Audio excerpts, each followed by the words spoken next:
आइए देखते हैं। देखिए, कोणार्क सूर्य मंदिर की बात हो रही है, ठीक है। एक चीज़ यहाँ पे आप लोग को और बताना चाहिए था, नेक्स्ट टाइम किसी समय देख लीजिएगा। एक प्रश्न आया हुआ था कि निम्नलिखित स्थानों में से कौन से स्थान पे सूर्य मंदिर नहीं है, या निम्न में से कौन सूर्य मंदिर नहीं है।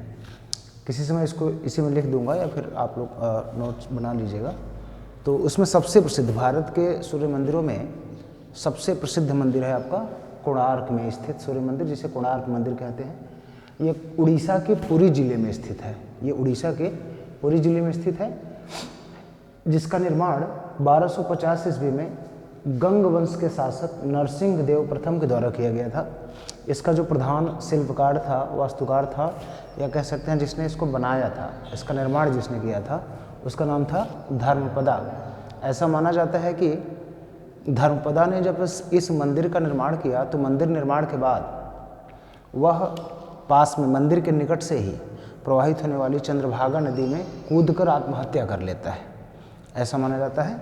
इसके अलावा इस मंदिर के आश्चर्य में एक बात और है कि यह मंदिर जब बना था तो यह समुद्र के किनारे बना था, पुरी में समुद्र के किनारे बना था, लेकिन आज यह समुद्र तट से काफ़ी अंदर हो गया है, ठीक है। ये आप समझ सकते हैं कि कितना परिवर्तन हो रहा है तटों में।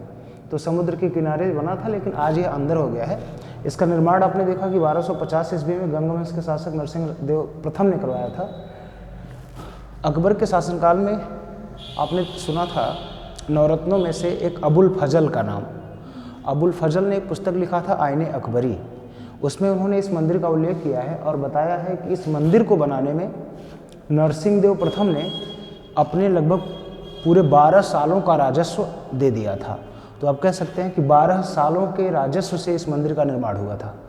इस मंदिर के निर्माण के बाद इसका रंग जो है, इसका रंग जो है गहरे रंग का है। आप कह सकते हैं कि काले रंग का है, इसलिए इसे क्या कहते हैं, काला पैगोडा भी कहा जाता है। और इसकी खूबसूरती, इस मंदिर में पत्थर की जो कलाकारी हुई है, इस कलाकारी के कारण रविन्द्रनाथ टैगोर महोदय ने इसे क्या कहा है, कोणार्क एक ऐसा जगह है जहाँ पत्थरों की भाषा मनुष्य की भाषा से श्रेष्ठ है, ठीक है ना। तो आप इसको समझिए कि कोणार्क जहाँ पत्थरों की भाषा मनुष्य से श्रेष्ठ है, ये उन्होंने किस मंदिर के संदर्भ में कहा था, कोणार्क सूर्य मंदिर के संदर्भ में कहा था। तो इनकी बात हो गई। इसके अलावा आपने देखा कि इसी को काला पैगोडा भी कहा जाता है। इसके अलावा आपने अबुल फजल वाली बात भी जाना। ये सब बातें जानने के बाद आप ये जान लीजिए कि इस मंदिर का निर्माण कलिंग शैली में हुआ है, जो एक रथ प्रकार का मंदिर है। ये एक ऐसा मंदिर है जो रथ जैसा मंदिर है, और इस रथ मंदिर में 12 जोड़ी पहिए लगे हैं। और आप जानते हैं कि सूर्य के रथ में कितने पहिए, कितने घोड़े, तो आप कहेंगे 7 घोड़े। सूर्य के रथ में 12 जोड़ी पहिए और 7 घोड़े, जो आप लोग जानते हैं 7 दिनों को, यहाँ 7 दिनों को रिप्रेजेंट कर रहे हैं, सप्ताह के 7 दिनों को। जबकि 12 जोड़ी जो पहिए हैं, 12 जोड़ी का मतलब 24 पहिए, और 12 जोड़ी 12 वर्ष के 12 पखवारे, 15 जो कृष्ण पक्ष शुक्ल पक्ष हम लोग कहते हैं। तो 12 महीने के जो 24 पखवारे होते हैं, उन्हीं पखवारों का ये प्रतीक माने गए हैं, ये जो 12 जोड़ी पहिए हैं। और सबसे खास बात क्या है कि इन सूर्य के रथ के पहियों से ही उस समय घड़ी देखा जाता था, टाइम का पता चलता था। बड़ा अच्छा इसमें इसका गणित ज्यामितीय सूत्र है, और आपको इसमें नहीं बताया जा सकता, किसी दिन बताया जाएगा जब आर्ट एंड कल्चर का क्लास लेना होगा। तो इन पहियों से ही टाइम का पता चलता था, इसलिए इन पहियों को धूप घड़ी भी कहा जाता है। इन पहियों को धूप घड़ी भी कहा जाता है। देखिए, सबसे खास बात यह है कि यह मंदिर रथ प्रकार का मंदिर है, जिसमें 12 जोड़ी पहिए हैं और 7 घोड़े हैं, ठीक है ना। इसके अलावा अगर इस मंदिर की बात करें तो इस मंदिर का मुंह या प्रवेश द्वार पूरब दिशा की ओर है, अर्थात यह पूरब दिशा से प्रवेश करते हैं तो सूर्य की पहली किरण यहाँ पड़ती है। तो प्रवेश द्वार पूरब दिशा में है, और इसके प्रवेश द्वार के दोनों तरफ मूर्तियाँ हैं। ये प्रवेश द्वार है, तो इस प्रवेश द्वार के दोनों तरफ मूर्तियाँ बनी हुई हैं। जो मूर्ति इधर है, जो मूर्ति इधर है, इन दोनों ही मूर्तियों में 3-3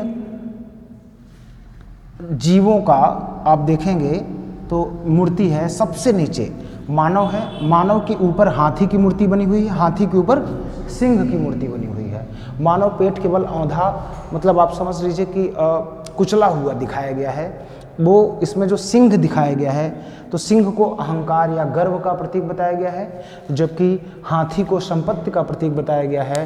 तो इस चित्र से, इस मूर्ति से यह दिखाने का प्रयास किया गया है कि किसी भी मानव का विनाश कर देते हैं यदि उसमें अहंकार या गर्व और संपत्ति का अहम हो जाए, तो उस मनुष्य का क्या हो जाएगा, नाश हो जाएगा, विनाश हो जाएगा। जिस तरह से कि इसमें यह कुचला हुआ है, दबा हुआ है अहंकार और संपत्ति से। यह प्रतीकात्मक है, एक प्रकार से समझिए कि सांसारिक जीवन के लिए मैसेज भी दिया जा रहा था, एक संदेश दिया जा रहा था।